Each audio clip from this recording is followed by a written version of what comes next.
Halo teman-teman, kembali lagi di Liputan Oprek. Bersama saya Raja yang akan membersamai teman-teman di Liputan Oprek kita kali ini. Nah teman-teman, di Liputan Oprek kali ini kita sudah kedatangan nih teman-teman dari salah satu komunitas yang terkenal banget tentunya di UGM dan juga keren banget.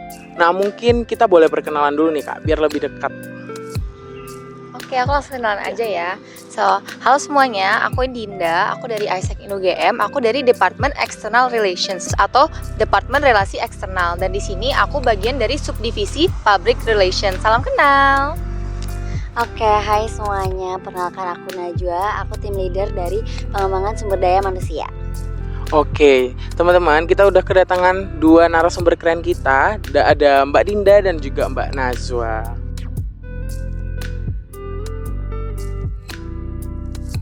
Oke, mungkin kita mau langsung aja nih.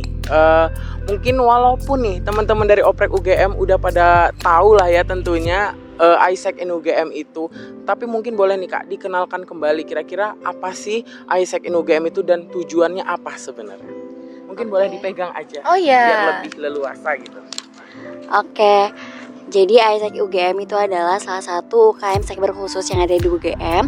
Isaac merupakan organisasi global di bidang kepemudaan yang bergerak untuk pengembangan kepemimpinan serta potensi anak muda, dan juga kita mendukung perwujudan untuk perdamaian di dunia.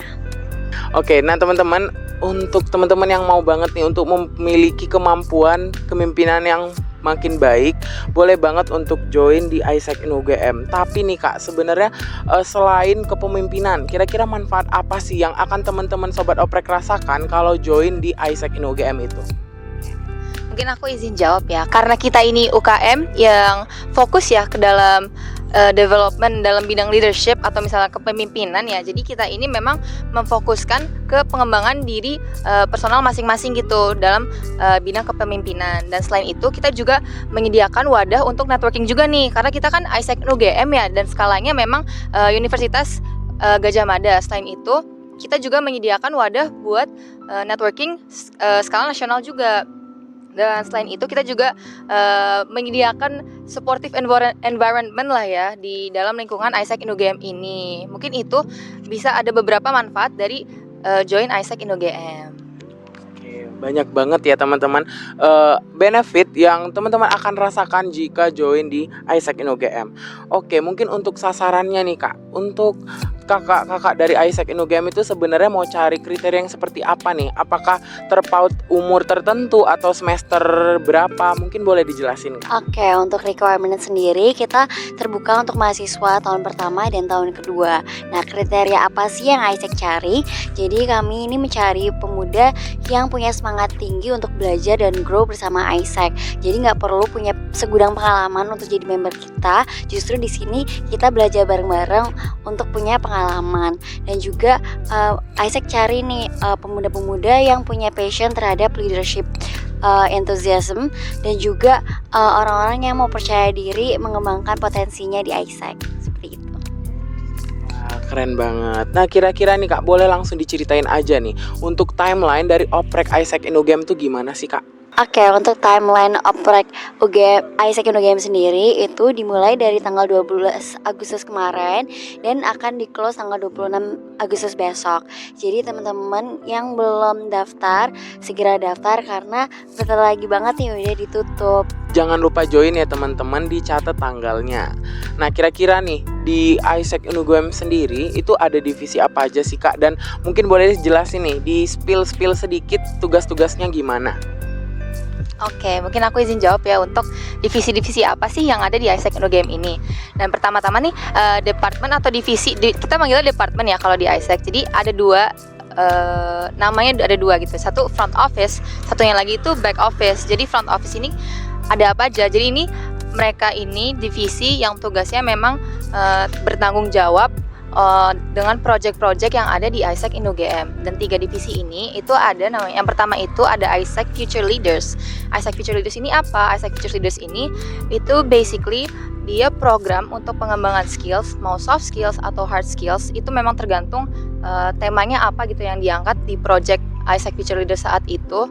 Dan itu berlangsung selama 3 bulan. Dan itu memang ada serangkaian acara gitu ya, ada yang offline, ada yang online, dan itu ada banyak banget rangkaian acaranya. Dan salah satunya itu termasuk ada namanya bi-weekly coaching sessions. Bi-weekly coaching sessions ini, jadi dia coaching sessions 2 minggu sekali gitu. Dan itu memang tujuannya buat develop gitu ya, mengimprove skills teman-teman nih. Dan dari temanya tuh apa? Dari mungkin ada conflict resolution atau misalnya komunikasi dan memang lain-lain yang tergantung temanya diangkat apa. Yang kedua ini kita ada namanya incoming global volunteers. Jadi incoming global volunteer itu apa? Jadi incoming global volunteers itu project volunteering yang bisa diikuti oleh pemuda-pemuda nih. Jadi siapapun itu, pemuda itu bisa join ke project kita. Dan itu tuh karena namanya incoming ya, jadi kita ini menerima partisipan exchange dari luar negeri ke sini, dan kita tuh melibatkan mereka untuk terlibat langsung nih dalam project volunteering kita. Itu incoming global volunteers. Yang ketiga ini ada namanya outgoing global volunteers. Kan namanya agak mirip-mirip ya, tapi bedanya tuh cuman di outgoing. Jadi outgoing global volunteer itu sama, kita tetap volunteering, tapi kita ini mengirimkan partisipan-partisipan yang pengen exchange ke luar negeri. Dan ini biasanya project kita ini tiap volunteering itu ada temanya. Jadi kita mengambil tema dari SDG, salah satu Sustainable Development Goals. Itu dari front office kita. Dan yang kedua itu ada sisanya back office. Back office ini bedanya apa dari front office? Karena tadi namanya front office ya, jadi mereka itu terjun langsung ke berinteraksi langsung dengan partisipan-partisipannya. Kalau back office ini memang yang menopang jalannya 3 proyek kita yang tadi itu. Dan back office kita ini ada apa aja? Yang pertama ini ada namanya Department Business Development atau pengembangan bisnis. Dan pengembangan bisnis nih mungkin aku kasih contoh contoh aja ya. Misalnya dari project Incoming Global Volunteer ini butuh sesi webinar, dan sesi webinar ini kan mungkin membutuhkan venue gitu ya, membutuhkan venue yang di luar mungkin. Dan tugasnya business development ini memang mereka seperti partnership gitu ya. Jadi mereka akan mencari partner-partner yang memang bersedia untuk menyediakan apa yang dibutuhkan oleh incoming global volunteer itu. Dan itu bagian dari tugas business development. Jadi mereka itu lebih familiarnya divisi partnership ya, seperti itu. Terus yang kedua itu ada namanya external relations atau relasi eksternal lah ya. Basically kayak humas mungkin ya kalau kalian lebih familiarnya. Dan ini sama sebenarnya masih partnership juga, tapi kita ini lebih dekat dengan komunitas dan mahasiswa. Kenapa kayak gitu? Karena kalau misalnya business development ini dia lebih fokus ke bisnis ya, kayak misalnya voucher, discount, atau misalnya venue gitu. Tapi kalau misalnya external relations itu berhubungannya dengan pembicara, terus kayak media partner, dan hal-hal lain yang berhubungan dengan partnership yang lebih ke mahasiswa gitu lah. Terus yang ketiga itu ada talent management atau HR, bagian HR. Jadi tugasnya talent management ini ngapain? Jadi mereka ini bakal memanage member-member yang internal di AIESEC UGM. Mungkin kayak ngecek up nih mereka di semester ini gimana sih feelingnya, gimana sih mereka, mungkin apa mereka kecapean atau misalnya emang mereka bahagia. Dan mereka ini memang divisi yang bertanggung jawab dengan kondisi-kondisi membernya secara internal. Itu dari talent management. Terus yang keempat itu ada bagian brand and marketing. Dan brand and marketing mungkin kalian lebih familiar dengan sebenarnya nggak sama persis sih, tapi mungkin kayak DDD gitu ya, lebih ke yang desain. Kalau misalnya kalian suka bikin poster atau bikin video, bikin konten TikTok gitu-gitu, itu bagian dari job desk-nya brand and marketing. Dan mereka ini memang bertanggung jawab dengan media sosialnya AIESEC, dan mereka seperti social media manager-nya gitu loh. Dan tadi mereka ini bertanggung jawab juga buat memboost gitu ya 3 project kita tadi. Jadi kalau misalnya memang lagi ada project incoming global volunteer, dan mereka itu berarti akan manage media sosialnya AIESEC buat fokus ke project itu. Begitu. Itu dari brand and marketing. Terus dan yang kelima itu ada divisi Finance, Governance, and Legality atau disingkat FGL. Ini mungkin bagian lebih seperti kesekretariatan gitu ya. Jadi mereka memang yang mengurusi keuangan, terus lebih dokumen-dokumen dan persurat-suratan. Oke, mungkin itu 8 dari divisi yang ada di AIESEC UGM. Seperti itu. Terima kasih. Wah, keren banget ya teman-teman. Udah dijelasin detail nih dari Mbak Dinda. Divisi-divisi apa aja nih yang teman-teman bisa ambil di AIESEC UGM. Nah, kira-kira nih Kak, untuk join di AIESEC UGM, apa aja sih yang perlu dipersiapin gitu? Oke, teman-teman, kalau mau join ISEC atau mau jadi bagian dari member ISEC, itu yang perlu dipersiapkan adalah sebenarnya diri teman-teman aja. Kayak kita nggak akan ada screening CV dan mencari pengalaman segudang gitu. Itu enggak. Teman-teman bisa siapin aja diri teman-teman.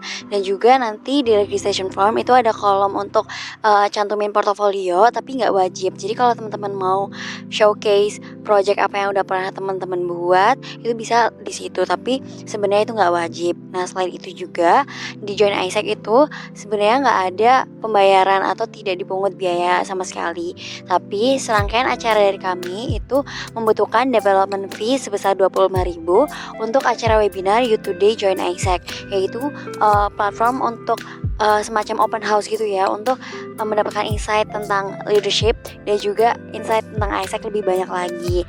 Tapi selain itu akan mendapatkan free access untuk rekrutmen join ISEC. Seperti itu. Udah dicatat ya teman-teman, kira-kira apa aja nih yang perlu dipersiapkan untuk teman-teman agar bisa join di ISEC tentunya. Nah, dalam satu periode nih, jika salah satu teman-teman dari Oprek UGM keterima nih Kak di ISEC in UGM, kira-kira berapa lama sih satu periode dari kepemimpinan ISEC in UGM itu? Oke, mungkin aku izin jawab tentang satu periode ini ya. Jadi kalian, kalau misalnya kalian sudah keterima ISEC, satu periode kita itu berlangsung selama 1 tahun. Tapi memang itu kalau kalian sudah menjadi member ISEC. Tapi sebelum misalnya kita menjadi member ISEC, ini ada namanya fase probation. Probation ini seperti masa percobaan gitu ya. Dan masa percobaan ini berlangsung selama 2,5 bulan. Dan di sini kalian tuh ngapain aja? Jadi probation ini masa-masa dimana kalian nih menyicipi nih tugas-tugas per divisinya tuh ngapain aja sih. Kalau misalnya memang kalian sudah selesai di masa probation ini, baru kalian akan dilantik menjadi member. Dan itu berlangsung selama 1 tahun dari Februari awal sampai Februari awal di tahun depannya. Itu untuk periode member ISEC. Mungkin boleh dijelasin nggak sih Kak untuk flow kerja selama di ISEC in UGM itu kira-kira gimana? Mungkin apakah full offline, full online, remote, atau kira-kira gimana Kak? Oke, untuk flow job days yang ada di ISEC, kalau teman-teman lagi di member ISEC, itu sebenarnya fleksibel tergantung teman-teman tuh ada di departemen mana. Nah, setiap departemen itu punya timeline program kerja yang berbeda-beda. Jadi kalau teman-teman memang lagi di departemennya lagi ada masa realisasi project, itu bakal lebih padat dari biasanya. Tapi sebelum realisasi dan setelahnya itu bakal nggak terlalu padat gitu ya. Nah, untuk semua departemen ini kita menghimbau teman-teman untuk berada di Jogja karena kebanyakan proyek yang kami lakukan itu offline, seperti itu. Nah, tapi kira-kira nih di ISEC in UGM ini ada sekber tertentu nggak atau ada kantor sekretariatan tertentu yang mungkin berlokasi di UGM? Oke, untuk sekbernya ISEC itu sebenarnya berada di sekber khusus bersama UKM-UKM sekber khusus lainnya. Tapi mungkin untuk sekarang sekretariat kami itu dipakai bersama. Jadi kadang tidak cukup gitu untuk member ISEC gunakan, sehingga biasanya kami kalau mau berkumpul atau mengadakan meeting itu di cafe partner yang dimana cafe tersebut kita bisa gunakan business card dan mendapatkan diskon. Jadi salah satu cafe partner yang kita punya itu Letter. Oh, keren banget. Jadi teman-teman nanti akan mendapatkan business card yang bisa mendapatkan diskon ya di kafe-kafe partnernya ISEC in UGM. Nah, kira-kira nih Kak, aku mungkin mau tanya lagi sedikit. Ini mungkin agak sering ya teman-teman sekitar bertanya, apakah untuk join di ISEC in UGM tuh harus punya English yang fluent banget? Atau kira-kira gimana nih? Boleh diceritain nggak? Soalnya itu mungkin jadi salah satu keresahan dari teman-teman nih. Aku mau join ISEC tapi mungkin Inggrisku kurang oke. Kira-kira boleh diluruskan nggak nih Kak stigmanya? Oke, boleh. Mungkin itu memang pertanyaan yang sangat common banget gitu ya buat ditanyain. Apalagi kemarin kita kan habis Galax dan orang-orang tuh memang mempertanyakan kita kayak, Kak kalau mau join ISEC nih memang harus full bahasa Inggris nggak sih? Sebenarnya kalau misalnya mau jawab itu nggak harus, karena memang kita keseharian pun juga pakai bahasa Indonesia. Mau kayak meeting ataupun ngobrol seperti biasa tuh memang kita pakai bahasa Indonesia aja. Mungkin memang ada satu departemen yang membutuhkan basic English, dan itu memang department yang tadi finance, governance, dan legality, karena memang surat-surat kita dan dokumen-dokumen kita itu berada dalam bahasa Inggris, dan itu memang diperlukan basic English karena diperlukan gitu ya. Kalian nih ngerjainnya apa sih, kalian perlu ngerti gitu loh, nggak cuman mungkin copy template doang atau gimana gitu. Itu buat yang department itu aja. Tapi kalau misalnya kalian harus banget nggak sih bisa bahasa Inggris di ISEC? Sebenarnya enggak, yang penting memang kalian ini mau berusaha dan mau belajar gitu loh, dan nggak harus banget gitu loh full bahasa Inggris. Dan itu memang stigma yang sampai sekarang masih ada gitu ya Kak, dan nggak harus ya mungkin karena cuma. Oke, aku mau nambahin. Mungkin benar yang kata Dinda itu kayak nggak harus bahasa Inggrisnya cas-cicus banget. Aku yakin teman-teman UGM itu bisa bahasa Inggris basic ya. Nah itu udah cukup banget.